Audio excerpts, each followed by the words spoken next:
정사의 기록이 옳다고 보는 학자들은 자재위가 형식상으로만 공민왕의 경호를 맡는 집단이라고 합니다. 실제로는 공민왕이 자기의 동성애를 충족하려고 만들었다는 것이지요. 그러나 자재위가 조선 건국 세력이 의도적으로 왜곡했다고 주장하는 학자들도 있습니다. 그들은 공민왕이 자재위를 친위대처럼 설치했다고 말합니다. 신돈 정권이 몰락하고 나서 다시 무장 세력이 대두하고 있습니다. 신돈의 권력이 커지니까 공민왕이 제거했습니다. 그런데 그 이면에는 구세력의 강력한 저항도 있었습니다. 구세력 측에서 신돈을 죽여야 한다고 계속 공민왕을 부추겼을 것입니다. 결국 아직 구세력도 남아있다는 겁니다. 반면에 신진 사대부들은 아직은 왕권을 뒷받침할 만한 세력이 아닙니다. 그래서 공민왕은 왕권을 강화하고 명의 압력에도 대비할 인재들을 곁에 두고 기르려고 자재위를 설치했다고 주장합니다. 저도 공감합니다. 원나라에도 자재위와 비슷한 제도가 있었습니다. 황제가 믿을 수 있는 집안의 자제들을 뽑아 황궁에서 수기하게 했다고 합니다. 공민왕이 원나라에 머무를 때 이를 보고 따라했을 것으로 설명하는 학자들도 있습니다. 이 역시 저도 공감합니다. 그런데 공민왕의 동성애 소문은 수백 년 동안 전해져 왔습니다. 그의 성격이 유별나기도 했습니다. 그리고 당시의 성관념을 오늘날의 잣대로 판단해서는 안 된다고 하며 동성애를 했다고 주장하는 학자들도 많습니다. 할 수 없이 결론은 모호하게 하겠습니다. 저는 동성애를 했다고 하는 기록이 잘 믿기지 않습니다. 하지만 오랫동안 전해오는 소문대로 공민왕이 동성애를 했을지도 모릅니다. 또한 문란한 상황도 궁중에 어느 정도 있었을지 모릅니다. 이런 식으로 두루뭉술하게 넘어가겠습니다. 1372년 11월에 나하추는 요동의 명군 전초기지인 우가장을 습격합니다. 이때 창고를 불태워 양식 10만여 석을 없애고 명군을 5,000명이나 몰살하는 전과를 올립니다. 우가장은 요동 최고의 군량 보급 창고가 있던 장소입니다. 이로 인해 명이 피해당하기는 했지만 전체적으로는 큰 타격이 아니었던 모양입니다. 실제로 명군이 본격적으로 달려들 때 나하추가 금방 두 손 들어버립니다. 문제는 홍무제가 고려와 나하추가 연합하지 않았는지 의심하는 겁니다. 화가 치민 홍무제가 마침 명에 와 있던 홍사범과 정몽주 등 고려 사신들을 힐난합니다. 여기에 관련한 내용이 잠시 뒤에 또 나옵니다. 1373년이 되었습니다. 1월과 2월 사이에 자재위에 관한 기록이 두세 개 나옵니다. 공민왕이 자재위를 편애한다는 사실이 나타납니다. 그러나 동성애와 연관되지는 않습니다. 이후 공민왕이 죽는 날까지 자재위에 관한 기록은 보이지 않습니다. 2월 초에 북원에서 사신들을 보내어 왔습니다. 공민왕은 눈병이 나서 햇빛을 볼 수 없다는 핑계로 밤에 만나줍니다. 혹시 소문이라도 날까봐 밤을 선택한 겁니다. 2억 만리 먼 곳에 떨어져 있는 홍무제에게 눈치채이지 않으려고 그랬습니다. 쓴웃음이 나옵니다만 어쩔 수 없는 현실이었을 겁니다. 근래에 짐이 병난 때문에 북쪽으로 옮겨왔지만 지금은 확곽천모가를 재상으로 임명함으로써 나라를 거의 다시 일으켰다. 국왕도 우리 원나라 세조의 후손인 만큼 마땅히 다시 천하를 바로잡는 일을 돕도록 하라.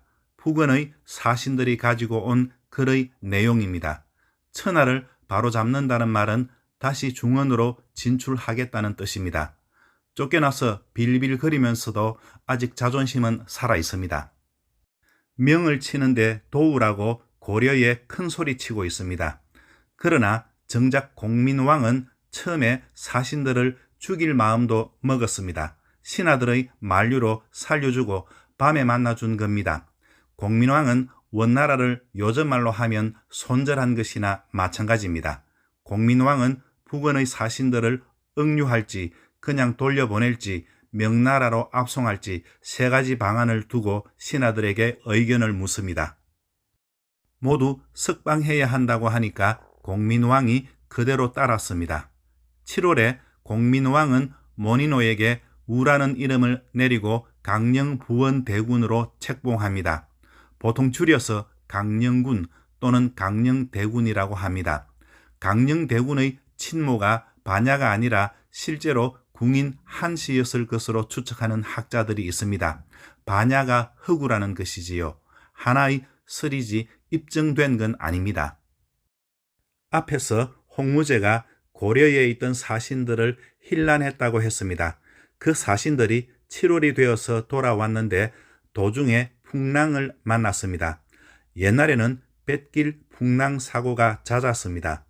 홍사범은 익사하고 정몽주는 구사일생으로 살아났습니다. 홍사범은 홍은박의 장남입니다. 정몽주가 가지고 온 홍무제의 친서가 장문입니다. 몇 가지만 올리겠습니다.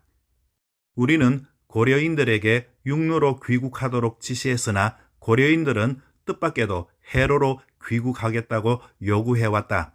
그들은 아마 산동 일대의 우리 병선과 군마의 동정을 살피려고 그러한 요구를 했을 것이다.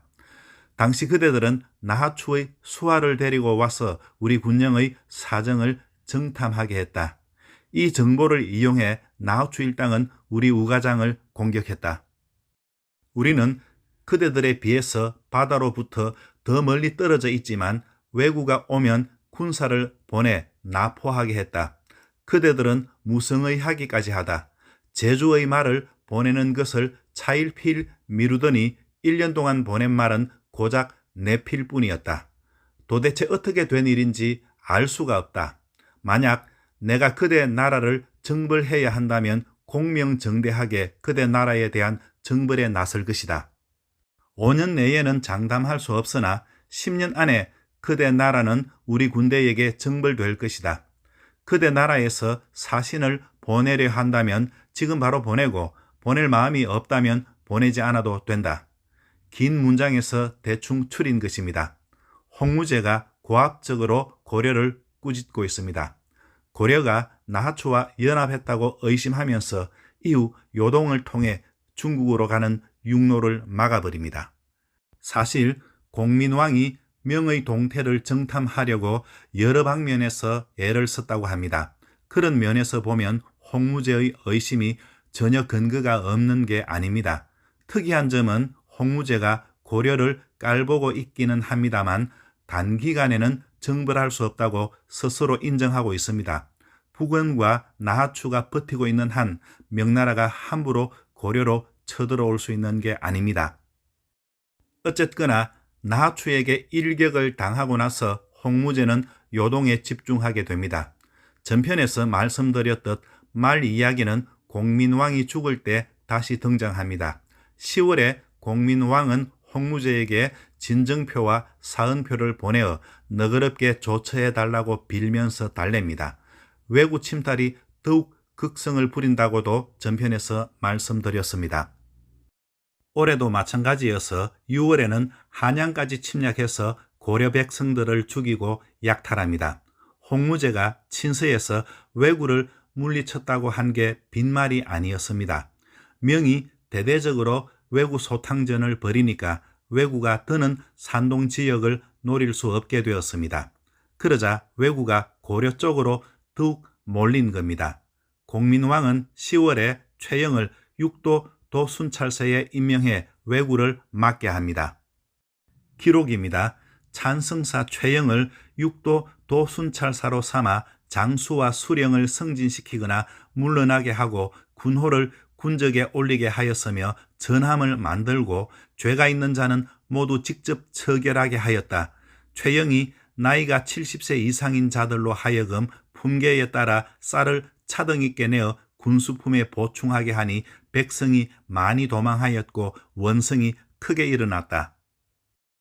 용맹한 장수로 이름난 최영은 부하들을 다루는 데 있어서 혹독하기로 유명했습니다. 최영이 여러 고을을 순찰할 때 수령들이 무척이나 두려워했다고 합니다. 도망치는 백성들이 속출했지만 최영은 그래도 여지를 두지 않았습니다. 그로서는 임무를 완수하려고 온 힘을 기울인 겁니다. 하지만 나중에 사무에서 이를 트집 잡습니다. 11월에 고려 정부는 명의 사신을 보내 토산물을 바치며 화약을 요청합니다. 왜구를 격퇴하려면 화약이 꼭 있어야 한다고 부탁한 것이죠. 명은 처음에 고려의 요청을 거절합니다. 그러나 다음해 5월에 명은 염초, 유황 그리고 필요한 재료들을 보내줍니다. 이것이 고려가 화약 제조 기술을 익히고 발전시키는 데 큰 도움을 줍니다. 결국에는 최무선의 화포로 이어져 왜구를 섬멸하는 것입니다. 다음 편에서 뵙겠습니다. 좋아요와 구독을 부탁드립니다. 감사합니다.